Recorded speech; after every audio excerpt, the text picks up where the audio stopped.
इस कार्यक्रम के पुण्यार्चक हैं वंडर सीमेंट। फर्क नजर आएगा। ओम नमः सिद्धेभ्यः।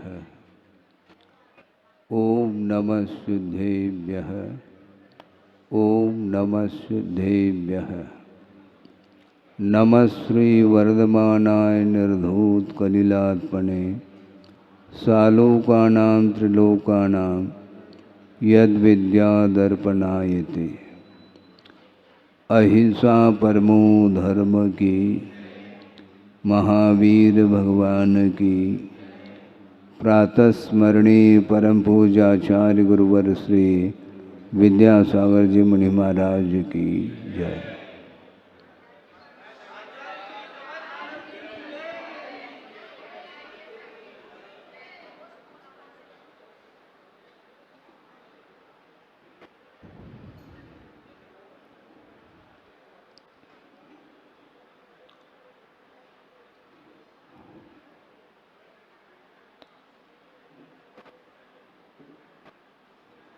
कई बार उद्देश्य बनाने के उपरांत भी उस उद्देश्य से वह च्युत हो जाता है। कौन? वही संसारी प्राणी। लक्ष्य बनाता है किंतु जब तक लक्ष्य को प्राप्त नहीं कर सकता तब तक उसी लक्ष्य में उसका उपयोग रहना चाहिए, किंतु उसके पास धैर्य नहीं है। हाँ, आपको क्या प्राप्त करना है? मोक्ष प्राप्त करना है, बस। आपको क्या प्राप्त करना है? मोक्ष प्राप्त करना है। लेकिन ये लक्ष्य हुआ, लेकिन लक्ष्य की प्राप्ति जब तक न हो तब तक उसका उसी में उपयोग बना रहे, बहुत कठिन है। व्रतों का संकल्प ले लेता है, लेकिन भावों से वह पुनः बाहर आ जाता है। व्रत टूटते नहीं, किंतु भावों की अपेक्षा से उसका पतन हो जाता है। ऐसा क्यों होता है? ये अस्थिरता इसी को बोलते हैं। उसका उपयोग, उसका मन स्थिर नहीं रहता। कोई न कोई इच्छा उसके भीतर बनी रहती है, जबकि लक्ष्य क्या बनाया है? मोक्ष प्राप्त करने का लक्ष्य है और अन्यान्य वस्तुओं की इच्छा बीच बीच में होती है। ये क्यों होती है? क्या लक्ष्य नहीं बनाया? क्या संकल्प लिया नहीं है? क्या द्रव्य संयम अणुव्रत और महाव्रत के रूप में यथा योग्य वह संकल्प ले लेता है और संकल्प को बरकरार बनाए रखता है।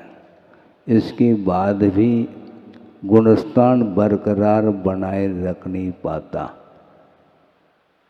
और बिना गुणस्थान के विकास के वो कार्य संपादित होना ही नहीं है। कर्म सिद्धांत सामने आता है, उपयोग हो तो वह सारा विषय सामने आता है। जैसे कुछ विषय आपके सामने रखने जा रहा हूँ, क्या आपका उपयोग उस ओर है? और आज आप क्या रखने जा रहे हैं क्या पता। भूमिका तो हमने बना ली, लेकिन उस ओर ध्यान नहीं जाता है। और स्पष्ट ही कर दिया हमने, द्रव्य संयम को अंगीकार किया है, संकल्प को वह बनाए रखा है, जीवन के आदि से लेकर के अंत तक वह संकल्प टूट नहीं रहा है, किंतु फिर भी उसका विकास क्यों नहीं हो रहा है, ये बहुत बड़ा प्रश्न चिन्ह है और इसमें स्वयं की ही कमजोरी है। हाँ, गुणस्थान से नीचे जो आता है वह बिना इच्छा के आता है क्या? अबुद्धिपूर्वक गुणस्थान का पतन हो रहा है क्या? है? नहीं, गुणस्थान से नीचे आने का अर्थ, क्योंकि गुणस्थान अपने आप में भावात्मक परिणति है।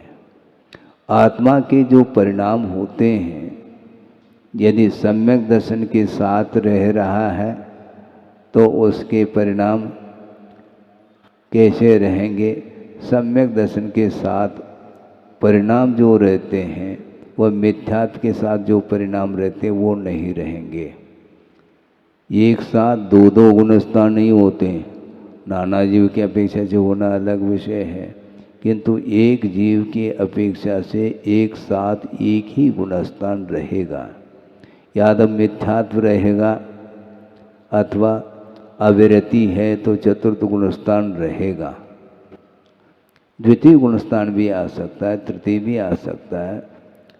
मूल ये है कि ये गुणस्थानों में जो परिवर्तन जो आ रहा है वह बुद्धिपूर्वक आ रहा है कि अबुद्धिपूर्वक आ रहा है। गुणस्थान पकड़ में नहीं आता, किंतु भाव तो पकड़ में आते हैं। यहाँ तक कि गुणस्थान भी बरकरार बना रह सकता है, उसके बाद भी उसमें जो तारतम्य है वह एक सा नहीं रहता। कितना अंतर आ गया देखो। गुणस्थान को बनाए रखता है, कोई चतुर्थ गुणस्थान वृत्ति है, अविरत सम्यक दृष्टि, किंतु उसके जो स्तर हैं वे हमेशा एक से नहीं रह पाते हैं। तो इसलिए हम ये पूछना चाहते हैं, जबकि आपका लक्ष्य एक ही है, शुद्ध परमात्मा तत्व को प्राप्त करना। ये श्रद्धान तो आपने कर ही लिया है। उपादेय भूत तत्व तो शुद्ध परमात्मा तत्व है। यह जब श्रद्धान का विषय बना हुआ है तो अन्यान्य पदार्थों को प्राप्त करने का जो भाव बीच बीच में आता है, क्या वो उपादेय है? क्या उपादेय नहीं है तो उस ओर दृष्टि क्यों? वो उपादेय नहीं, साधन हो तो बात अलग है। साधन भी नहीं है वो, क्योंकि साधन गुणस्थान है और उसका आधार जो है ये द्रव्य संयम है। द्रव्य संयम भी आपके पास है अनुव्रत अथवा महाव्रत के रूप में। और फिर लक्ष्य भी बना लिया है और उपादेय तो वह एक ही सिद्ध परमात्मा तत्व जब श्रद्धान का विषय बना है, फिर बाद में किस बात को लेकर के भावों में परिवर्तन आता है, उसके स्तर जो है अप डाउन क्यों हो रहे हैं? ये होना ही था, गलत बात है। ये होना ही तो होता ही रहेगा। फिर उपदेश के माध्यम से सुन करके स्वयं पुरुषार्थ के माध्यम से उसमें कुछ अंतर लाया जा सकता है क्या? नहीं। यदि लाया जा सकता है तो लाना चाहिए। ये मन की अस्थिरता, ये उपयोग की अस्थिरता होने के कारण ही द्रव्य संयम बना रहता है, किंतु भावों के अपेक्षा से वह अप डाउन होता है। लक्ष्य बनाए रखते हुए भी बीच में जो इच्छाएं हैं वो लक्ष्य को क्या करते हैं? गिराने में कारण हो सकते हैं। तभी तो वह सम्यक दर्शन से पतित होकर के नीचे भी आता है। संयम से गिर करके नीचे आता है, संयमा संयम से गिर करके नीचे आता है, और व्रतों का पालन निरंतर कर रहा है। जब निरंतर कर रहा है तो फिर ये अप डाउन क्यों? ये भीतरी परिणति, ये इसी को बोलते हैं इच्छाएं। इन इच्छाओं को जो नहीं रोक पाएगा तो उसके लिए कोई भी सहयोग नहीं दे सकता, क्योंकि सहयोग उसको दिया जाता है जो चाहता है। और आज हम चाहते हैं तभी तो आपके सामने बैठे सुनने के लिए।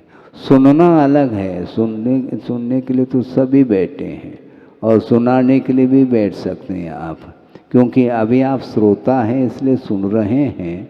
और जब आप वक्ता के रूप में रहेंगे तो फिर आप वक्ता कहलाएंगे।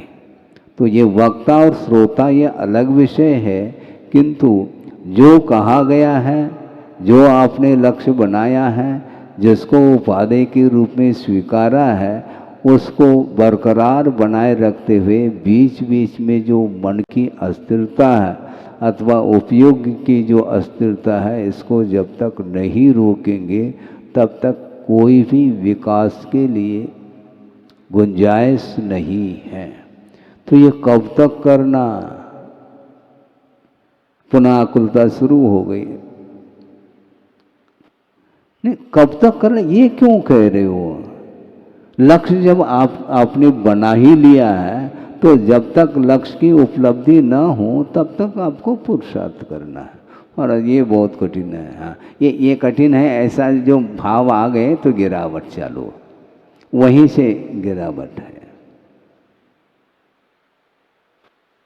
निरंतर आपको चलना ही है। चले बिना गंतव्य मंजिल नहीं आ सकता। वहाँ पहुँचना है आपको। बहुत कठिन है ये, और ये दूसरे के बुद्धि का विषय भी नहीं बन सकता। हाँ, आप कितने ही आप कह दो और आज हमारे बहुत अच्छे परिणाम हैं, कह क्यों रहे हो आप? पूछा तो है नहीं हमने। आप क्यों कह रहे हैं? बिना पूछे आप क्यों कह रहे हैं? इसका अर्थ कुछ न कुछ है। यदि, क्योंकि स्वयं आप अपने भावों का संवेदन करता आप स्वयं हैं, तो जो आपको संवेदन होगा उसके अनुरूप वह परिणमन होने वाला है, और हमारा वह बुद्धि का विषय नहीं बन सकता। इसलिए हमेशा ये ध्यान रखें कि कषाय का कोई न कोई कषाय का उदय रहता है, और उस कषाय का उपयोग के ऊपर यदि प्रभाव है तो रोक नहीं पाओगे हर्ष और विषाद को। ये औदैहिक भाव है। कर्म के उदय में जो आत्मा में परिणाम उत्पन्न होते हैं उसको औदैहिक भाव कहा है। तो क्रोधादि कषाय में से किसी भी कषाय का उदय होता है तो उस उदय से यदि आपका उपयोग प्रभावित है तो बंद होगा, और प्रभावित यदि नहीं है तो सामान्य रूप से जो अबुद्धिपूर्वक जो बंद की व्यवस्था है वो तो जारी रहेगी। तो उसमें कदम कदम पर या पल पल जो राग और द्वेष उत्पन्न होते हैं उसका संवेदन होता है कि नहीं? स्वयं को होता है। और यदि मान लो कुछ तीव्रता को लेकर के हैं, उसके सिम्टम्स भी बाहर आ जाते हैं, फिर उसको आप रोक नहीं पाओगे, चाहे हर्ष के हो चाहे विषाद के हो, वो चेहरे पर वो आएगा। इससे स्पष्ट है जब आपका उद्देश्य बरकरार बना हुआ है मोक्ष प्राप्त करना, ये बीच बीच में सिम्टम्स क्यों आते हैं? ये इसका अर्थ आप कुछ और चाह रहे हैं। इसको रोक के दिखाओ हमें। ये सोचना भी कठिन हो रहा है, पर आज कहाँ कहाँ से लेकर के आप आते हैं विषय को। मैं अपने तरफ से थोड़े कुछ लेकर के आ रहा हूँ। आगम में जो लिखा है उसी के ऊपर चिंतन किया जा रहा है और उसको रखा जा रहा है। कहीं भी आगम के बहिर्भूत कोई भी विषय नहीं है। इससे स्पष्ट है कि कितना वह व्यवस्थित है आगम, और आगम का आलोड़न कर रहे हैं, पढ़ रहे हैं, पढ़ा रहे हैं, सुन रहे हैं, सुना रहे हैं। इसके बावजूद भी प्रैक्टिकल रूप में प्रयोग की दृष्टि से देखते हैं तो उसमें वाइब्रेशन जो आता है वह अस्थिरता है। उसको स्थिर बनाए रखना ये पुरुषार्थ है। यथाशक्ति करिए, यह अलग विषय। अब इसके ओट में वो शुरू हो जाता, वह हमारी तो इतनी क्षमता है, मतलब ठीक है, अच्छी बात है, क्योंकि आपने जो कहा है, क्योंकि आप जो संवेदन करते हैं वो आपकी उतनी क्षमता है, तो अच्छी बात है, तो उसी कक्षा में रहोगे। हाँ, जिसकी जितनी क्षमता है वो उसी क्षमता के अनुरूप उस कक्षा में वो रहता है। इस कक्षा से कैसे ऊपर उठे महाराज? तो आपकी क्षमता हो तो उठो, नहीं है तो बैठे रहो। वो हमारा क्या विषय रहा, क्योंकि आपने ही कहा कि महाराज हमारी इतनी क्षमता है। अच्छी बात। भावों की अपेक्षा से बहुत कुछ विकास किया जा सकता है, बल्कि भावों का ही विकास होता है। उसके लिए जो भी शरीराश्रित आचरण है उसका निषेध नहीं किया जा रहा, न निषेध किया है। आगम में तो द्रव्य संयम का विधान है, उसके बिना भाव संयम संभव नहीं। किंतु द्रव्य से शरीराश्रित जो आचरण है उसको निरंतर उसका पालन करते हुए भी भावों में जो मलिनता बीच बीच में आ रही है उसको रोकने का प्रयास, यही भावलिंग माना जाता है। भावलिंग और किस चिड़िया का नाम हमें बता दो। हाँ, मान लो शरीर की क्षमता नहीं है और वह सामायिक कर रहा है, पौन घंटा कर लिया, 48 मिनट कर लिया, ठीक है, जगन्य कर लिया है, लेकिन भावों में जगन्यता नहीं, ये ध्यान रखो। और उत्कृष्ट करते हुए भी यदि भाव में डाउन है तो फिर वह उत्कृष्ट जो है ना, उत्थित उत्थित समय मूलाचार आने वाला है। जब स्वाध्याय करेंगे कि अवस्थित अवस्थित अवस्थित उत्थित उत्थित अवस्थित और उत्थित उत्थित, ये 3-4 भेद किए हैं। जो द्रव्य से भी अवस्थित है यानी उसका विकास नहीं हुआ, और भावों से भी अवस्थित है, गिरा हुआ है, दोनों तरह से गिरा हुआ है। और द्रव्य से उत्थित है, खड़े होकर के कर रहा है, और भावों से अवस्थित है, और बैठ करके कर रहा है द्रव्य से, और भावों से उत्थित है। और जो द्रव्य से और भाव से दोनों से ही उत्थित है तो उसका कहना ही क्या है। मान लो क्षमता नहीं है तो कोई बाधा नहीं, लेकिन भावों से क्यों बैठ रहे हो तुम? हमारी क्षमता नहीं है, अरे क्षमता नहीं है तो इस प्रकार क्यों बोल रहे? क्षमता नहीं इतना कह दो ना, वो उसमें एक्टिंग क्यों है? वो इस प्रकार क्यों? क्षमता नहीं है, कोई चिंता नहीं है, लेकिन जितनी क्षमता है उसका उपयोग करो, उसमें क्यों? लेकिन ये हमेशा ये इसकी वृत्ति इसी प्रकार है। भावों में स्थिरता लाना यही मोक्ष मार्ग है। गुरुदेव ने भी यही कहा था, सब कुछ भीतर ही मोक्ष मार्ग है, बाहर तो नॉमिनल। हाँ, क्योंकि सहनन का अभाव होने के कारण हम विशेष तप आदि नहीं कर पा रहे हैं, विशेष विशेष परिचय उपसर्ग आदि हमारे द्वारा सहन करने में नहीं आता है। इसके बावजूद भी भावों की अपेक्षा से उत्कर्षता आ सकती है, क्योंकि भाव आपके अंदर है।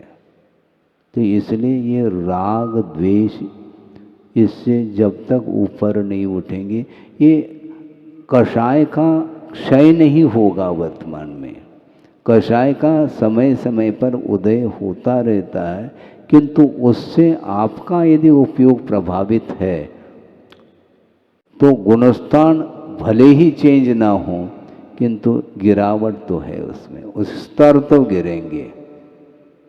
मन के अनुरूप कुछ मिल जाता है तो उसमें कुछ सिम्टम्स अलग आते हैं, वो हर्ष के होते हैं। वो हम ये पूछना, सिद्धांत से पूछ रहा हूँ मैं, सिद्धांत से बाहर नहीं जाऊंगा। ये हर्ष और विषाद ये किस भाव के अंतर्गत आते हैं? अवदैहिक भाव। खत्म है। औपश्रमिक और क्षायिक भाव में न हर्ष है न विषाद है, और वही साधन है। औदैहिक भाव साधन नहीं, ये ध्यान रखो, क्योंकि औदैहिक भाव संसार के लिए साधन है, मोक्ष के लिए धर्म ध्यान और शुक्ल ध्यान साधन है। तो धर्म ध्यान क्या औदैहिक भावात्मक है क्या? नहीं है। तो औदैहिक भावात्मक नहीं है तो धर्म ध्यान में न हर्ष है न विषाद है। और जब कभी भी हर्ष विषाद का संवेदन होता है तो उस समय धर्म ध्यान ओम शांति। धर्म ध्यान में न हर्ष होगा न विषाद होगा, क्योंकि ये दोनों औदैहिक भाव, और औदैहिक भाव में ही आर ध्यान होता है, सौप्रेमिक भाव में नहीं होता। सौप्रेम भाव बना रह सकता है और औदैहिक भाव के कारण सौप्रेम भाव रहते हुए भी धर्म ध्यान से वह बाहर आता है और इष्टानिष्ट की कल्पना कर लेता है। जबकि उद्देश्य मोक्ष तत्व को प्राप्त करना है, और कदम कदम पर ये जो हर्ष विषाद हो रहे हैं इसको बंद करने का पुरुषार्थ करिए। आत्मदर्शन संभव नहीं है। आत्मा का दर्शन करना चाहो तो स्वरूप का दर्शन माना जाता है, और स्वरूप का दर्शन हर्ष विषाद के साथ संभव नहीं है, कितनी कोशिश करो आप। हाँ, आह्लाद क्या है? प्रह्लाद, और प्रकृष्ट रूप से आह्लाद, वो क्या है? वो मोह की परिणति। क्योंकि हम ये पूछना चाहते हैं, वो जो आह्लाद हुआ उसके लिए कोई न कोई कारण तो होगा।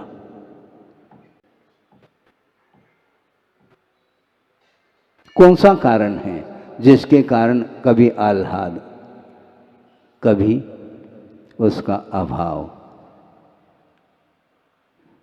क्योंकि क्षोभम भाव सम्यक दर्शन, सम्यक ज्ञान, सम्यक चारित्र के उपस्थिति में भी ये आह्लाद होता है, कभी कभी नहीं होता है। तो ये क्यों हो रहा है?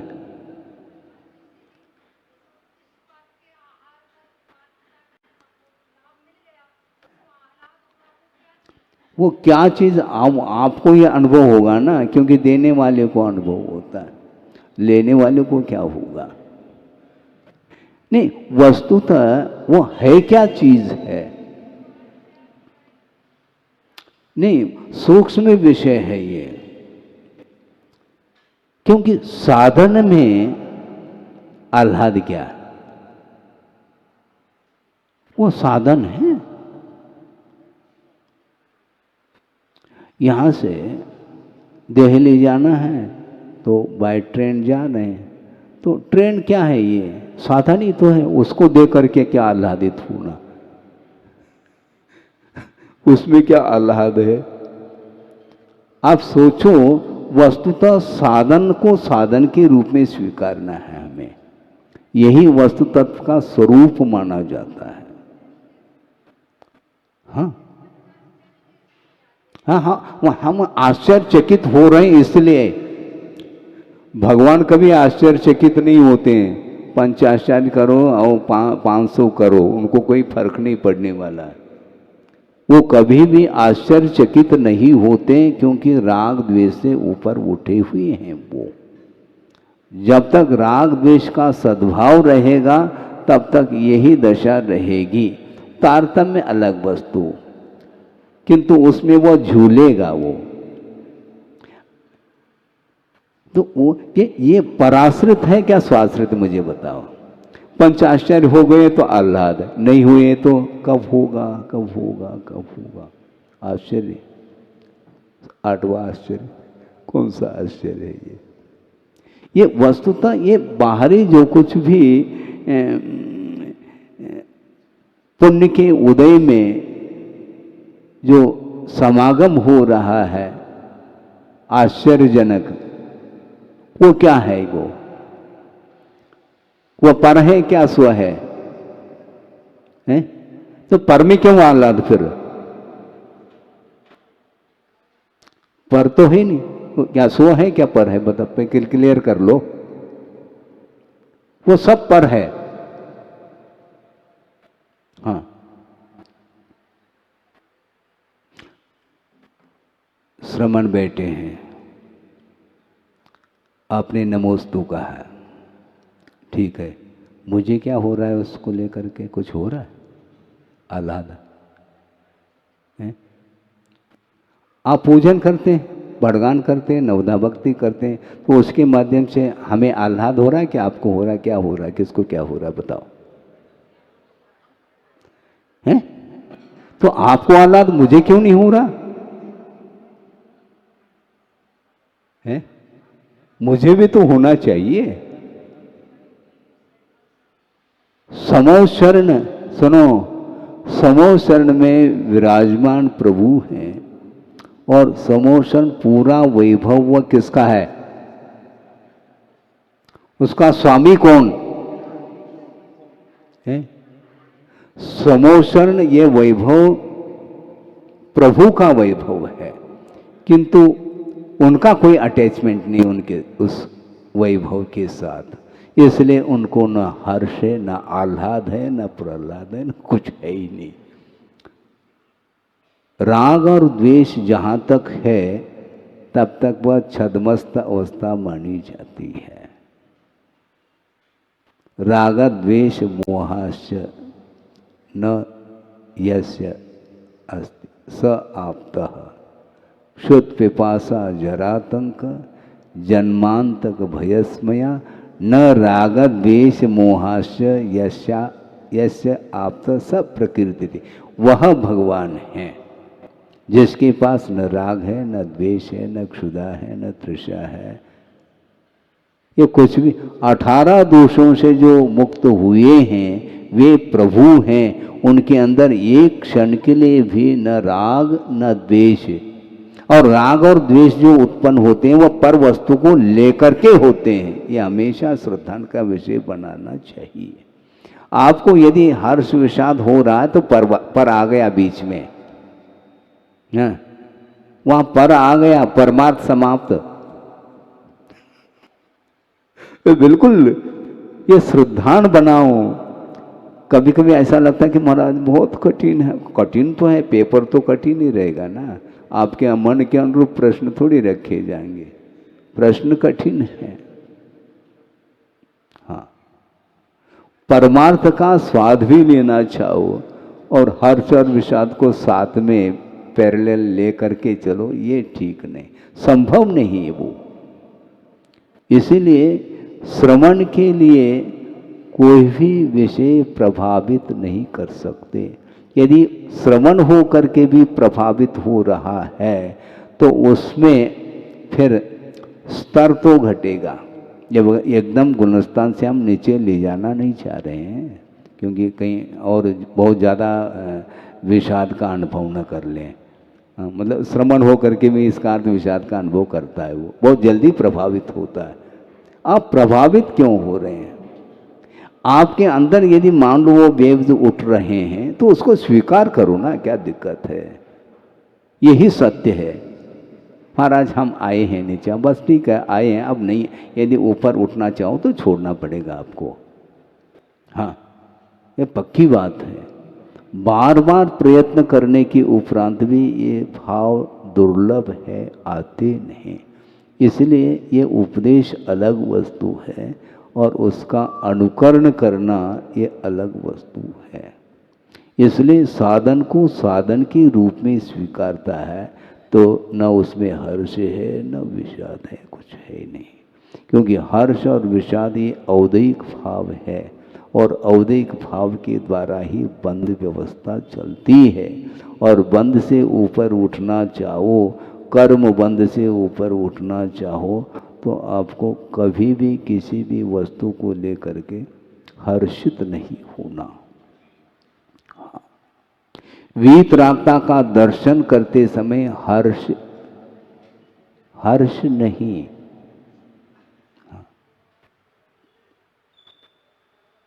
बिल्कुल आचार्य महाराज ने ये कहा था कि भगवान न अप्रसन्न रहते हैं किसी से, न किसी से प्रसन्न।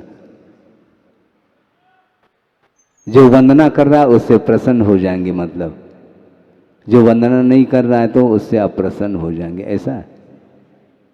क्यों? वो वीतरागी है, तो आप नहीं है क्या वीतरागी? आपकी वीतरागता के स्तर डाउन है।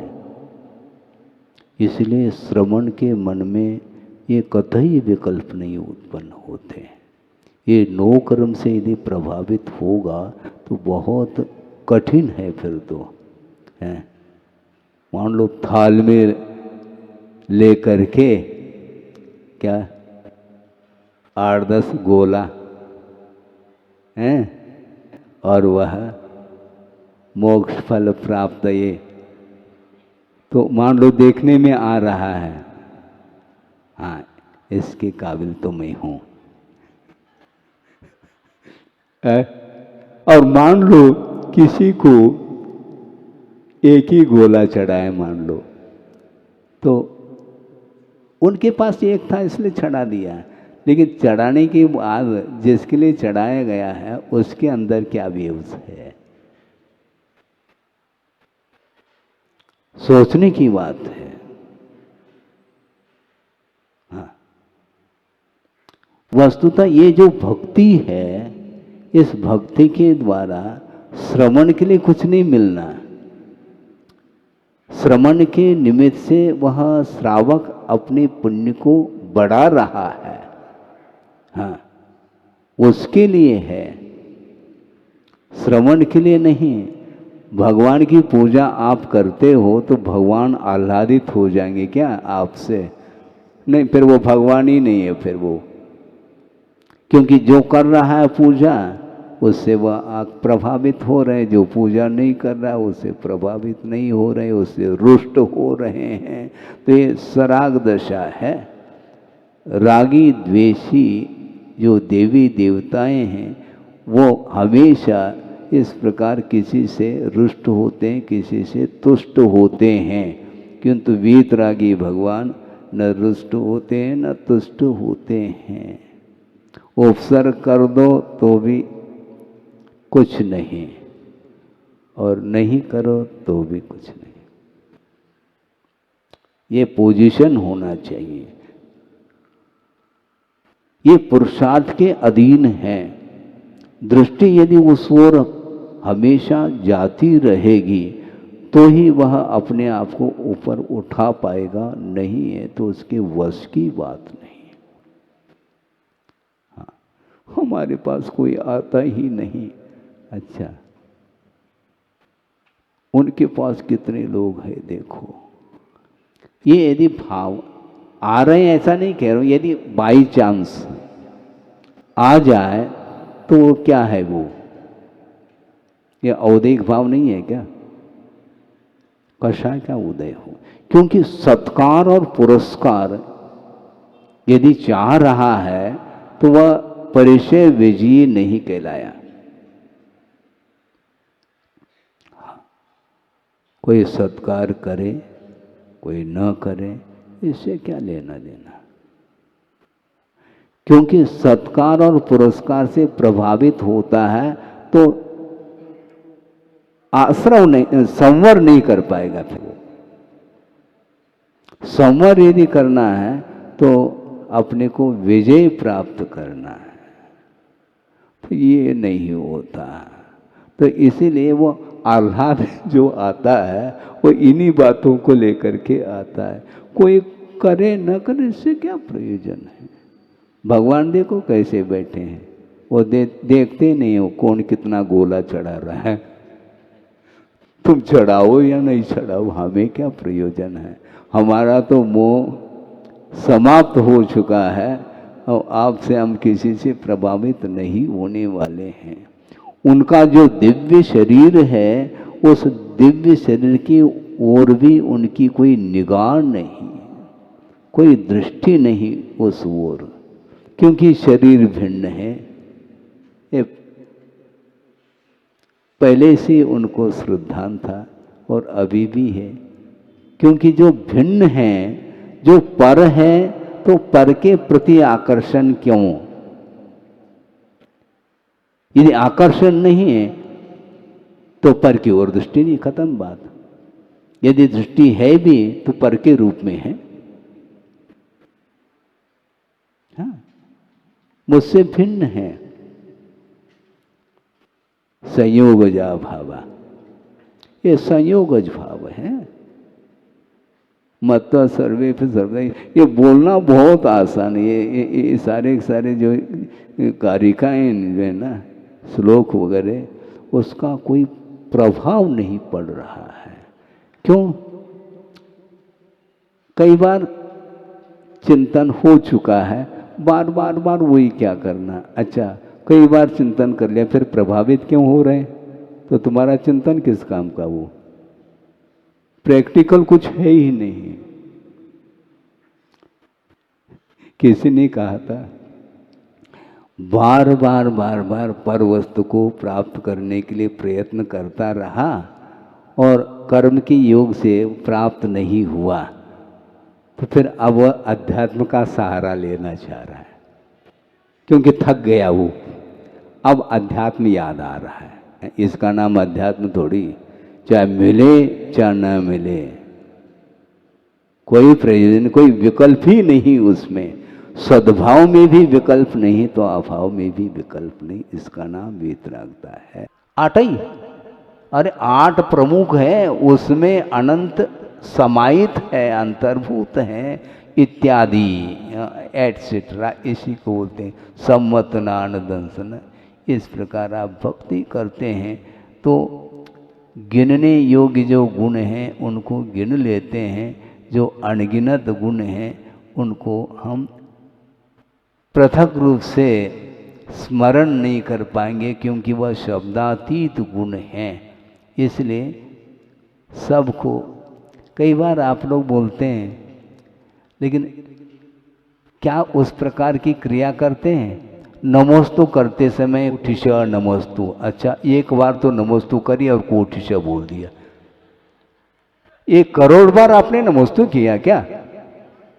लेकिन व्यवहार है, व्यवहार में इसी प्रकार बोला अनंत श नमोस्तु, अच्छा अनंत श आशीर्वाद, ऐसा दे।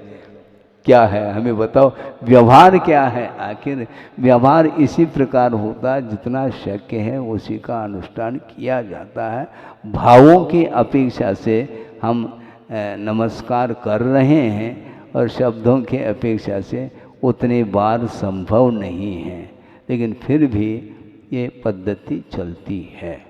तो उसी प्रकार ये अतीत में जो कुछ भी किया है उसको सब डिलीट करना चाहो तो पंचेंद्रिय के विषय जो चेतना चेतनात्मक है उनका परिचय करना बंद कर दो, क्योंकि जितना आप परिचय करेंगे, पर वस्तु के साथ संबंध रखेंगे, उतना ही परिचय का अनुभव होगा। हाँ, अपरिचित व्यक्ति आ गया, कुछ नहीं, व्यक्ति तो है, इतना तो ज्ञान हो रहा है कि ये व्यक्ति है, लेकिन कौन है, कौन से क्या मतलब है? फोन लगाने की आवश्यकता नहीं, कौन है कोई आवश्यकता नहीं, व्यक्ति है, मनुष्य है। ये कौन है तो मनुष्य तो है, इतना तो ज्ञान हो रहा है ना, और कौन की क्या बात करते हो? और ज़्यादा जानना चाहो तो फिर फोन लगाओ, ये कौन है, कौन है, क्या कौन है? जीव है, जीव की पर्याय है। सामान्य जीवत्व का दर्शन होना चाहिए, और उस ओर यदि दृष्टि जाती है तो ये सारे सारे जितने भी संबंध होते हैं वह सब संबंध दूर होते चले जाते हैं। किंतु संसार में संसारी प्राणी संबंध को अच्छा मानता है,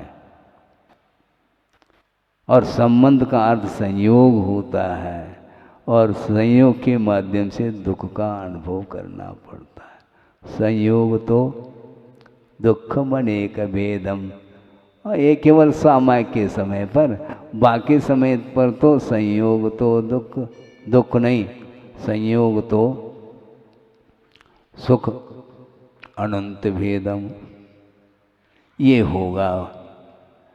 संयोग को वह अच्छा मानता है, किंतु ये ध्यान रखो वह संयोग इसलिए दुख के लिए कारण है क्योंकि संयोग होता है तो वियोग भी होता है। हमेशा संयोग बना नहीं रहता था। जैसे पीतलेशा वाला वह देव भी एक इंद्रिय बन रहा है, जो संयोग था सागरोपम आयु तक उस वैभव का जो संबंध जुड़ा हुआ था, वो सारा का सारा वह वैभव समाप्त हो जाता है और एक इंद्रिय में दुख का अनुभव करता। वहाँ पर केवल कर्म फल चेतना, वहाँ कर्म नहीं कर सकता, अर्थात कोई चेष्टा ही नहीं कर सकता। चेष्टा का भाव संभव है, किंतु शारीरिक चेष्टाएं वह करके अपने आप को दुख से छुड़ा नहीं सकता। एक वृक्ष है, हरा भरा है, और एक किसान यदि कुल्हाड़ी लेकर के आया है, सुन रहे कि नहीं, कुल्हाड़ी लेकर के आया है काटने के लिए, किंतु वह वृक्ष भाग नहीं सकता, दौड़ नहीं सकता, चिल्ला नहीं सकता, कोई भी अपने परिणामों के माध्यम से कोई भी क्रिया को नहीं कर सकता। वो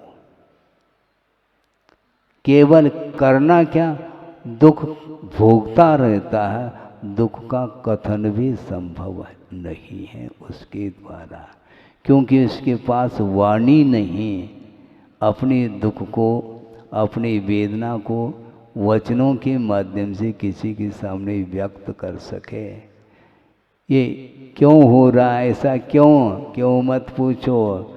जो कुछ भी किया है वह स्वयं के द्वारा किया है। किसने कहा था उसको एक इंद्रिय पर्याय को धारण करने के लिए? एक इंद्रिय का बंध उसने स्वयं ने किया निकृष्ट परिणाम के द्वारा। अब सोचो विचार को, अतीत का वह पुण्य क्षीण हो चुका है, अब फिर से पुरुषार्थ करो, 1 2 1 2 1 2 करो। एक मान लो लड़का है और काफ़ी मेहनत करके उसने मेले के लिए कुछ पैसा एकत्रित किया था,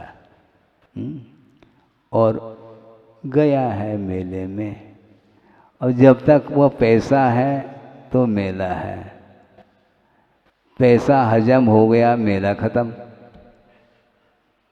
अब क्या कर सकता है? जेब में पैसा था तो मेले का आनंद ले सकता है, ले भी रहा है, लेकिन उपभोग करने के बाद जब वह पैसा जब खत्म हो जाता है तो सिवाय लौटने के अलावा कुछ वहाँ बैठ के क्या करेंगे? वह दृश्य देखते हुए भी वह आनंद इसलिए नहीं आता क्योंकि पराधीन सुख है। तो उसी प्रकार जब तक वह पुण्य साथ देता है, जब तक स्टॉक में है पुण्य, तब तक उपभोग कर लो। फिर बाद में तो पतन जब होगा उस समय वो किसी के सामने रो भी नहीं सकता, क्योंकि एक इंद्रिय का क्या रुदन है, शोक का उदय नहीं, असाता का तीव्र उदय है। इसके बाद भी वह किसी के सामने उस वेदना को प्रकट नहीं कर सकता। तो इस प्रकार यह पतन हुआ किसके द्वारा? स्वयं के परिणाम के द्वारा हुआ है। इसलिए आगम के माध्यम से थोड़े बहुत सोचने का प्रयास करो। गर्मी, महाराज गर्मी है, गर्मी होते हुए भी थोड़े बहुत तो सोचो। सोच करके तो मैं बोल रहा हूँ, आप लोगों को सुनने में भी गर्मी है, बोलने वालों को कितनी गर्मी होगी। लेकिन आचार्य कहते हैं गर्मी की ओर ध्यान दोगे तो कभी भी धर्म की आराधना संभव नहीं है। और धर्म की आराधना करते समय वह सुख और दुख की ओर उपयोग नहीं जाता है। इसी का नाम धर्म ध्यान है। धर्म ध्यान और किस चिड़िया का नाम है मैं बताओ। इसलिए राग द्वेषादि कल्लोलई रलोलम यन मनोजलम सपश्यत्यात्मनस्तत्वम तत्तत्वम नेतरो जन, ऐसा पूज्यपाद स्वामी कह रहे हैं। हाँ, ये सबको लगभग जो स्वाध्यायशील है उनको कंठस्थ होगा, किंतु गुरुदेव कहते कंठस्थ करने मात्र से नहीं होगा, हृदयस्थ होना चाहिए। हाँ, प्रैक्टिकली नहीं है तो केवल ये गाथाएं हैं। इन गाथाओं के द्वारा यदि जीवन गाथा में परिवर्तन नहीं है तो उन गाथाओं से क्या लेना देना। वही जो पहले था वही अभी भी है, आगे भी उसी रूप में परिणमन हो रहा है। उन गाथाओं का प्रभाव पड़ा कहाँ है? अध्यात्म उसको बोलते हैं किसी गाथा से भी वह चिपकता नहीं। क्या? अध्यात्म पद है। अध्यात्म पद में आ जाओ। उस गाथा से क्यों आकर्षण अभी भी तुम्हारा?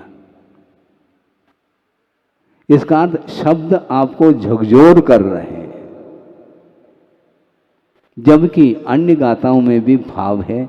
ऐसा थोड़ी कि वो भावहीन है गाथाएं, नहीं है। तो किसी भी गाथा का आलम्बन लेकर के करने योग्य कार्य को करो, क्योंकि वह साधन है। और साधन है तो साधन से क्यों प्रभावित हो रहे हो, यही तो मेरा कहना है। किसी गाथा से आपका मन आकर्षित हो रहा है, इसका अर्थ क्या है? वो ये आकर्षण क्यों? भावों से आकर्षण होना चाहिए। और भाव शून्य कोई आगम का कोई अंश है ही नहीं। कोई भी सूत्र हो, कोई भी गाथा हो, उसका अर्थ समझ में आ जाए और उस अर्थ को यदि मान लो आत्मसात कर रहा है, कोई देखे तो आत्मसात करने का भाव, कोई न देखे तो ओम शांति, ये सब क्या है? ये अभी भी वह परिधि में घूम रहा है, केंद्र में नहीं आया, बाहर जा रहा है। परिधि ठीक नहीं, केंद्र में आओ। तो केंद्र में आएंगे तो राग द्वेषादिक भाव समाप्त इसलिए होंगे क्योंकि केंद्र का अर्थ द्रव्य होता है और परिधि का अर्थ पर्याय हुआ करती है। और पर्याय की ओर जब दृष्टि जाती है तो केंद्र ओझल हो जाता है, तो निश्चित रूप से वह हर्ष विषाद से बच नहीं पाता। इसलिए ये विषय आप लोगों के लिए बहुत गरिष्ठ है, किंतु श्रवण के लिए भी यह गरिष्ठ माना गया है। क्योंकि आत्म शांति, आत्मिक शांति जो है वह पर में नहीं, क्योंकि आत्मिक बोल रहे हैं, आप बोल रहे हैं आत्मिक, और फिर भी यदि प्रभावित हो रहा है तो वह मानसिक शांति है। मानसिक शांति और आत्मिक शांति में जमीन आसमान का अंतर देखने को मिलता है। इसलिए श्रवण या साधक कभी भी वह पर पदार्थों से प्रभावित नहीं होता। उनकी दृष्टि में जब तक वह पहुंचता नहीं अपने लक्ष्य तक, तब तक वह साधनों को नहीं छोड़ता और साधन में वह हर्ष विषाद का अनुभव नहीं करता। तभी वह साधन माने जाते हैं। जैसे मान लो जल पीने से प्यास बुझ जाती है, इतना ही है ना, क्या इससे कुछ ज्यादा अर्थ है? तो पी लिया, बस हो गया। प्यास बुझना चाहिए, उसमें आह्लाद क्या वस्तु? आह्लाद क्या है? प्यास लग गया, प्यास बुझा दे, पी लिया, बस हो गया काम। भूख लगी, भोजन कर लिया। और उसमें चाव, चाव क्या वस्तु? उसमें चाव क्या वस्तु है?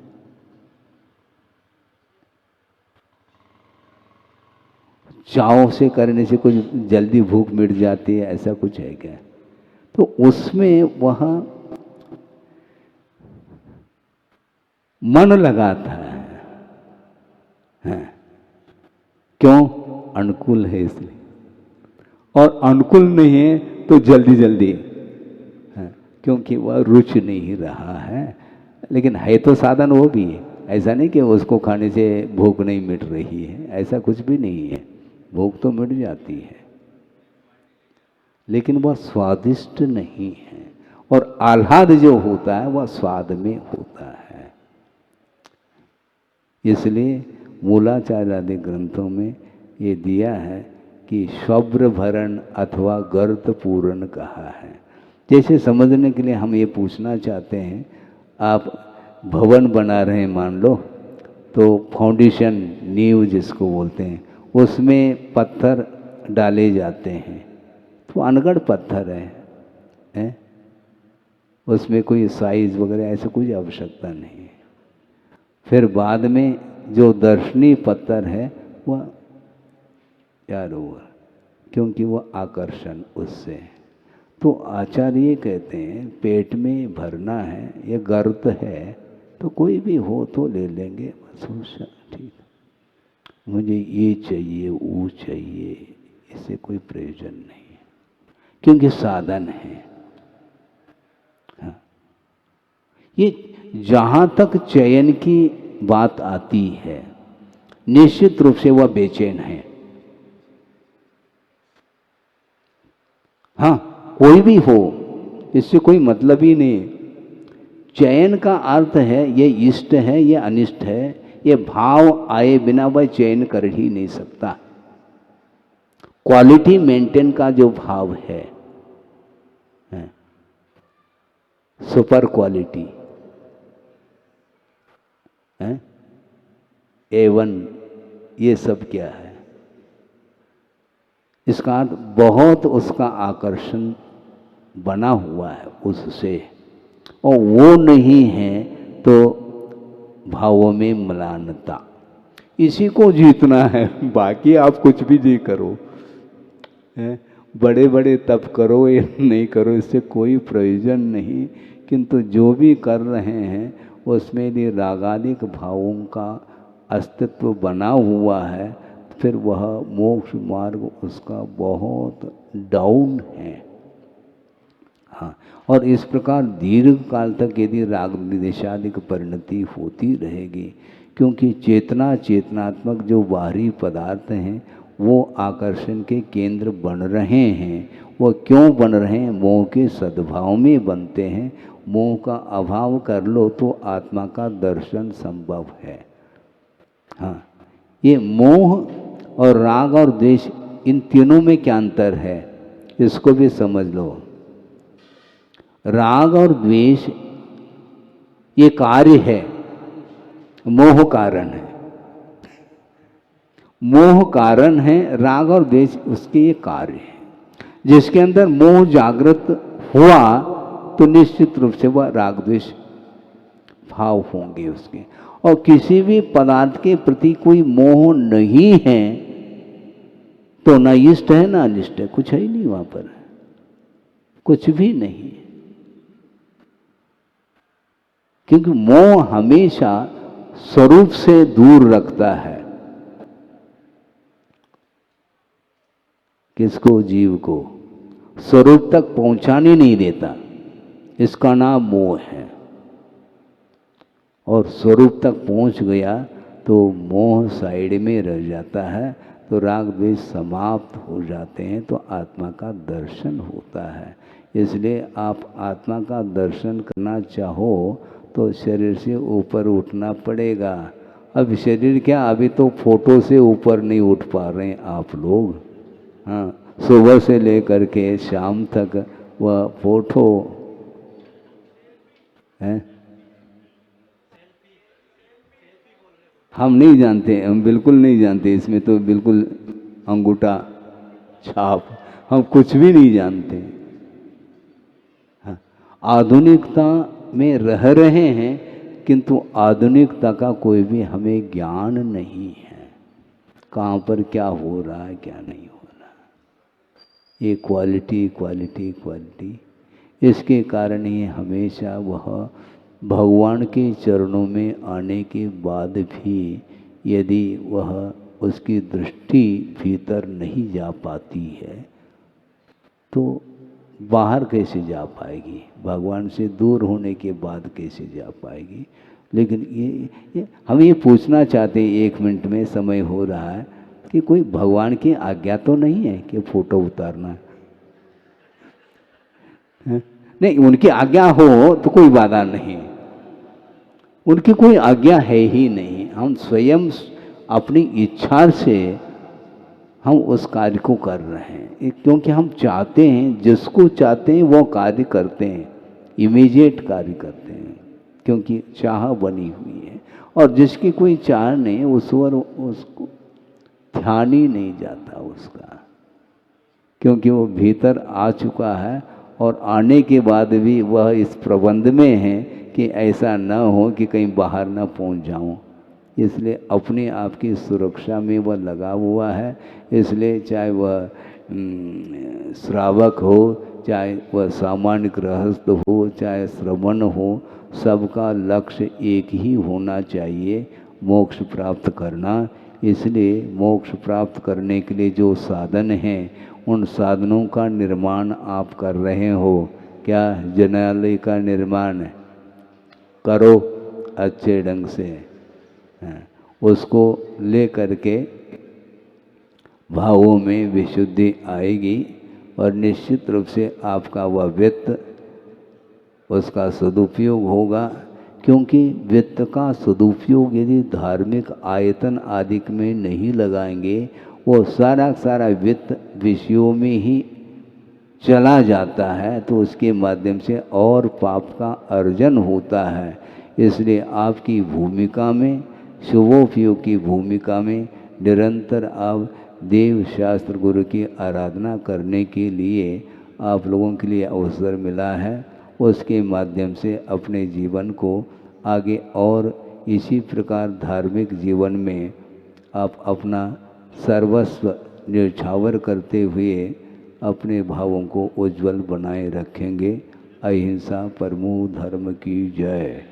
बोधि समाधि परिणाम शुद्धि स्वात्मोपलब्धि शिव सौख्य सिद्धि चिंतामणिम चिंतित वस्तुदाने त्वामंदमानस्य ममास्तु देवी। परम पूज्य आचार्य गुरुवर श्री विद्यासागर जी मुनि महाराज की जय। इस कार्यक्रम के पुण्यार्चक थे वंडर सीमेंट, फर्क नजर आएगा। इस शनिवार विद्यागृह